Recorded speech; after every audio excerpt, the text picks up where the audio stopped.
If your winter veg is looking a little bit sad like this, then don't worry, today I've got a perfect video for you.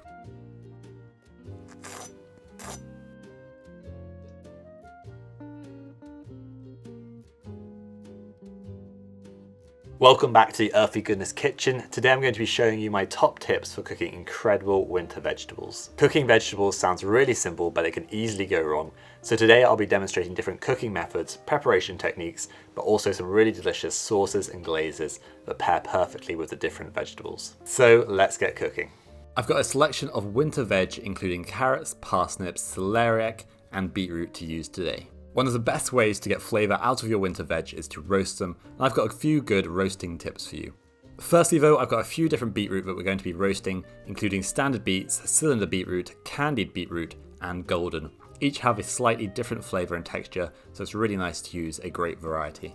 So my first tip for roasting is to cut them all roughly the same size so that they all cook evenly. For beetroot, I like to cut them into wedges like this. As you can see, they're roughly all the same size. Beetroots are really high in nitrates, which can improve blood flow. They're also packed with vitamins, minerals, and antioxidants, so they're a great one to get into your body. Just be careful that if you get some on your hands, you don't go touching anything that you don't want to get stained. For the beets, I'm simply going to cook them with some rosemary. Beetroot has a really strong earthy flavour, so it can be paired with other strong flavours such as aromatic rosemary. Another tip for roasting vegetables is to preheat your baking tray or air fryer so that when you add the vegetables they start roasting straight away and get really nice and caramelized on the edges. As well as the rosemary for flavouring the beetroot, I'm also going to make a glaze of equal parts maple syrup to balsamic vinegar, which is going to add a lovely sweet tangy flavour. Simply whisk this together and we'll add it to the beets once they're nearly cooked. Whenever I use the air fryer, I tend to reduce the temperature by about 20 degrees. So for the beetroot, I roasted them at 180°C for 25 minutes. Then I added the glaze and cooked them for a further 5 to 10 minutes until they're all lovely sticky and caramelized. These would go great in a salad with pasta or on the side of a roast dinner.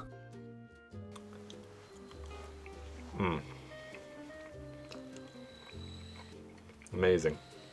If you think you don't like beetroot and haven't tried it roasted like this, then definitely give it a go.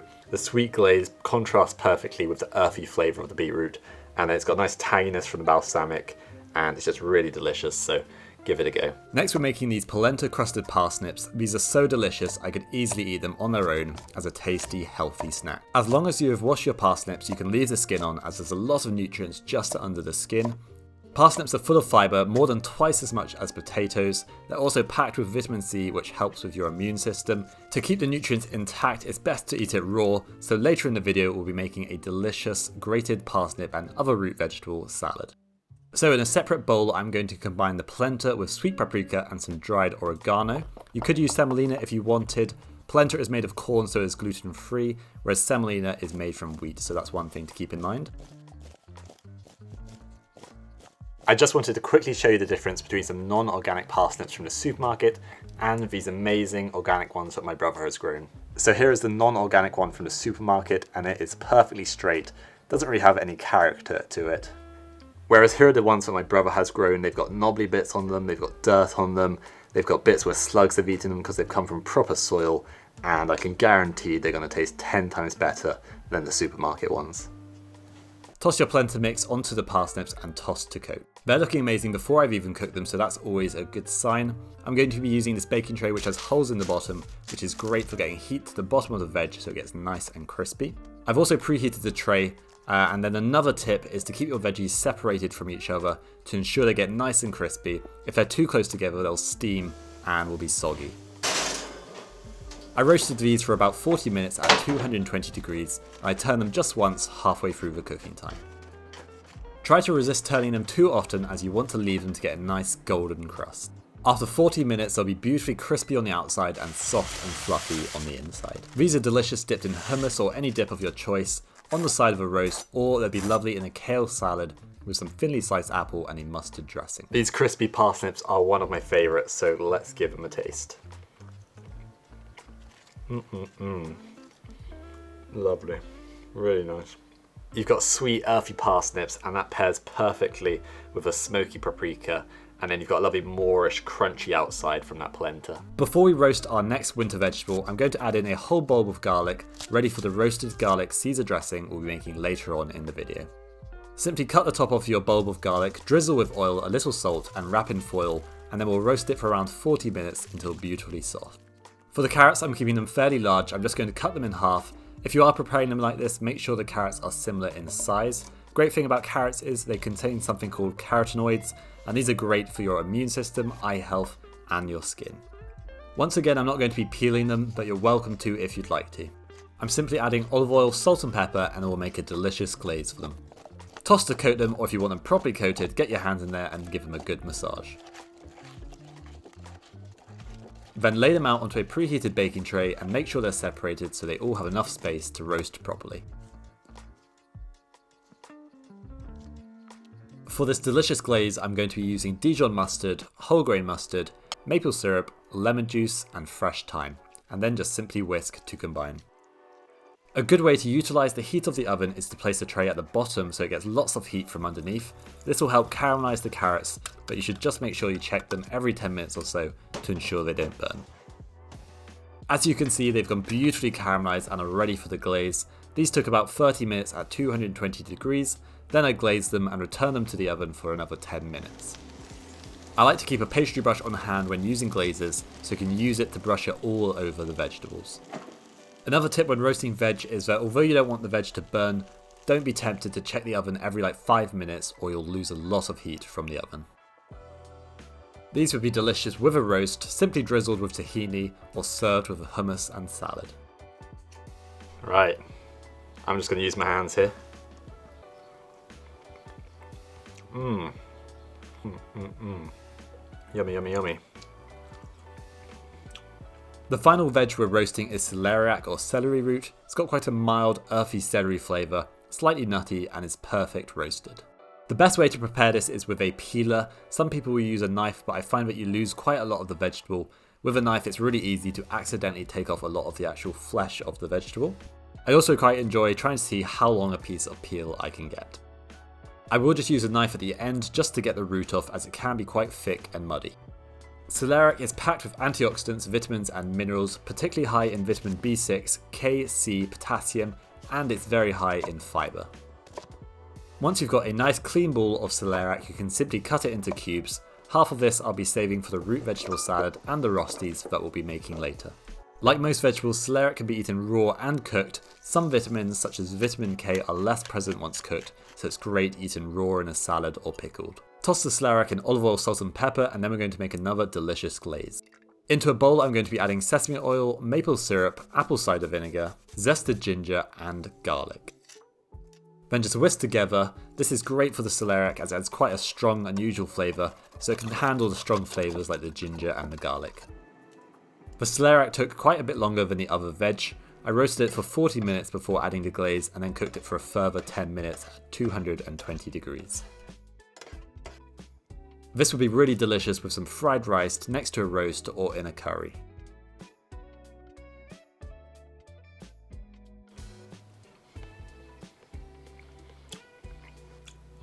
Really nice. Celerac's got quite a strong flavour, sort of aniseedy, quite unusual, but it really holds up to the ginger and the garlic, and then you get a nice bit of sweet saltiness from the miso and the maple syrup. That's all the roasting we're doing today. Now I've got 2 delicious recipes using grated winter vegetables.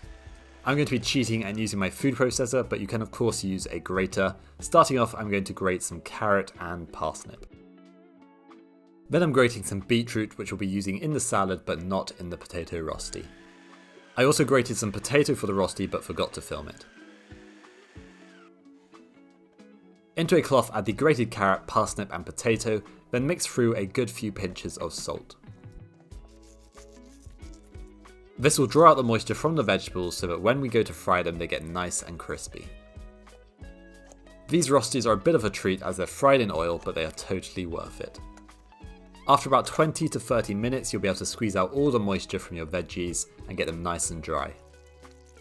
Then we'll add a couple of flavourings, starting with some finely chopped fresh rosemary. And a good grating of black pepper. Rostis are usually made from mostly potato, which contains a lot more starch compared to the root vegetables that we'll be using, so I'm going to be adding some corn flour to help bind the mixture. I'm also going to be adding some zested garlic.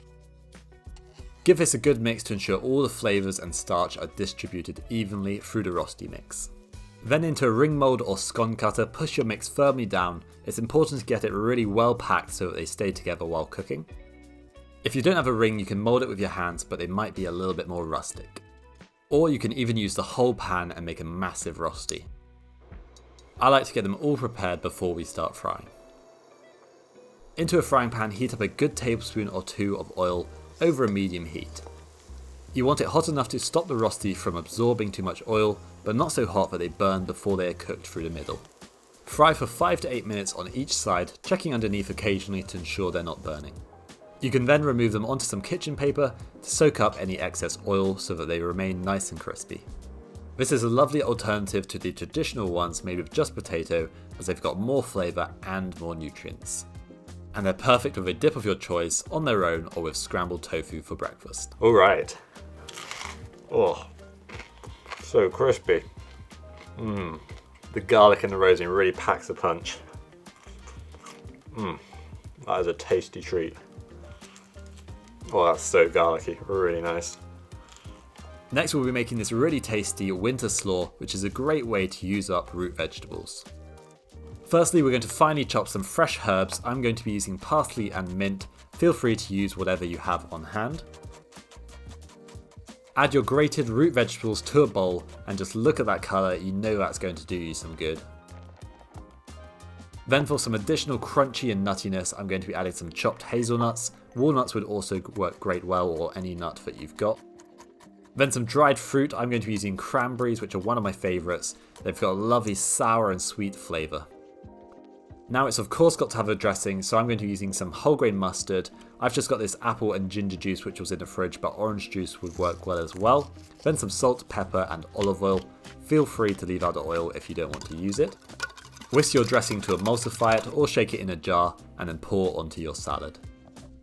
Get in there with your salad tongs and toss all the veggies together. You'll start to see the beetroot is giving everything a lovely vibrant pink colour.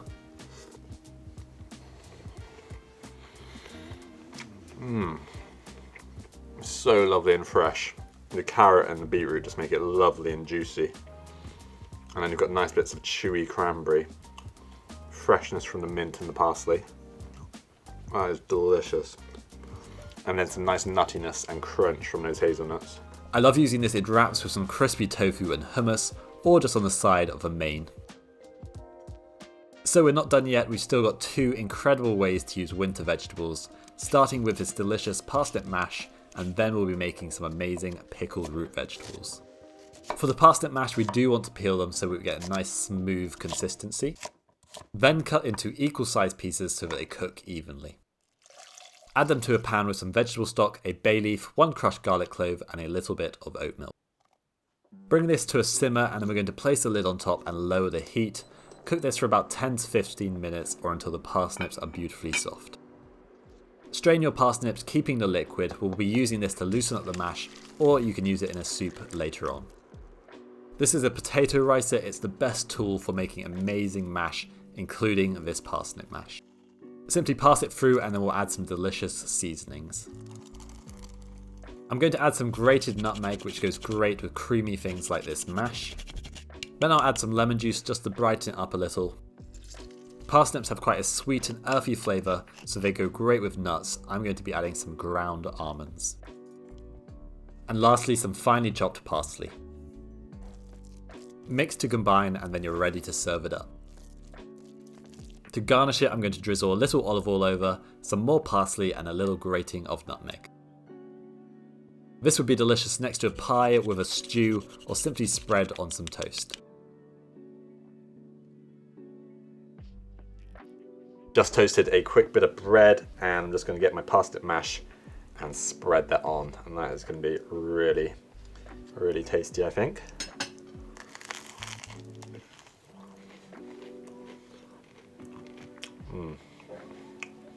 Such a delicious way to cook parsnips.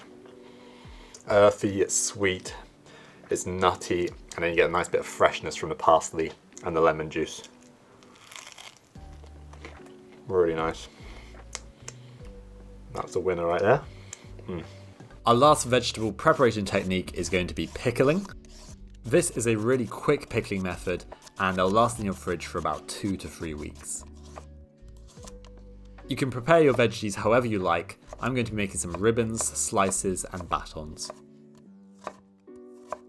Pickled vegetables are great for your gut health, but they're also great at stabilising your blood sugar levels, so I tend to just eat a few with every meal. When it comes to the celeriac, I like to keep it quite thin as it has quite a strong flavour. Then for the beetroot, I'll just do some simple discs. Get your veggies into a jar and then we'll make the pickling liquor.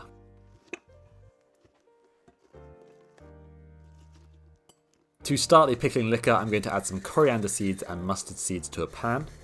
Then a little fresh chilli, which I just had laying about in the fridge. Some fresh ginger and fresh turmeric. Feel free to add any herbs or spices that you have on hand, such as rosemary, thyme. You could use star anise, cloves, whatever takes your fancy. Then I'm adding some white wine vinegar and some red, just because I was running low on the white wine vinegar. You can use whichever vinegar that you prefer. Then add an equal quantity of water. Then a few tablespoons of sugar and a generous pinch of salt. Bring it to a boil and give it a little taste. Feel free to add more sugar if it's a bit too acidic, but remember the vegetables are also sweet. Leave it to cool just a little bit before pouring onto your veggies. The beetroot will turn everything a slight pink colour, so if you don't want this to happen, you can separate the beetroot into a separate container. Just make sure all the veggies are covered in the pickling liquor. Okay, so these have been in the pickling liquor for a good few hours now, and they've got a lovely red colour, and because we did a hot pickling liquor, they're going to be tasting pretty amazing already. Just look at that colour. It looks absolutely beautiful. So I'm going to crack this open and give them a try. Yes, this looks like a bit of celeriac here. Let's give that a try. That is really good. Oh, they're quite spicy actually. Let's have a bit of beetroot. That's got a kick to it. I'm just going to dig to the bottom to get some carrot. They look amazing. You can get the spice from the chili, and then a nice warmth coming from the ginger and the turmeric. In a couple more days, these are going to taste absolutely amazing. Got a slight tingle on my tongue actually from the chili and probably the mustard seeds as well actually. One of the easiest ways to improve your vegetables is with good sauce or dressing. I've got two of my favourites here. The first one is a chimichurri. Chimichurri is a herb dressing originally from Argentina, and it's typically used in marinating meats and fish, but it's also delicious on veggies. Into a bowl, I'm going to add some olive oil, followed by some red wine vinegar. Then some dried oregano, freshly chopped parsley, and a zested garlic clove. Next, I've got some fresh chili. I'm going to remove the seeds for a little bit less heat. And finally, a good pinch of sea salt and black pepper. Stir to combine, and that will elevate any roasted vegetable with a fresh, spicy, and tangy flavour. I think it's going to work perfectly with the parsnips we roasted earlier in that polenta and smoked paprika. This will keep in the fridge for a good few days, or you can freeze it into ice cube trays and then just defrost as you need it.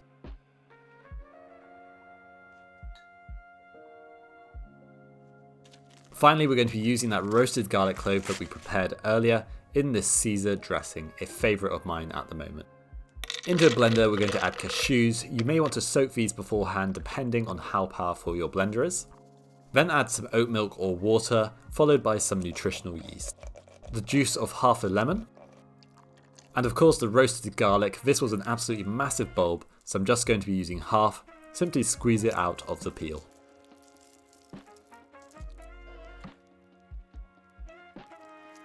Next I'm going to add some Dijon mustard and some capers. And of course some black pepper. I'm looking at this and I could see it needed a little bit more oat milk, so I just added a little bit more. Blend until smooth and thickened. Feel free to add more oat milk if it's a bit too thick, or more cashews if it's too thin. As a chef, I love to put sauces like these into a squeezy bottle and then just having them in the fridge ready for salads or onto roasted vegetables.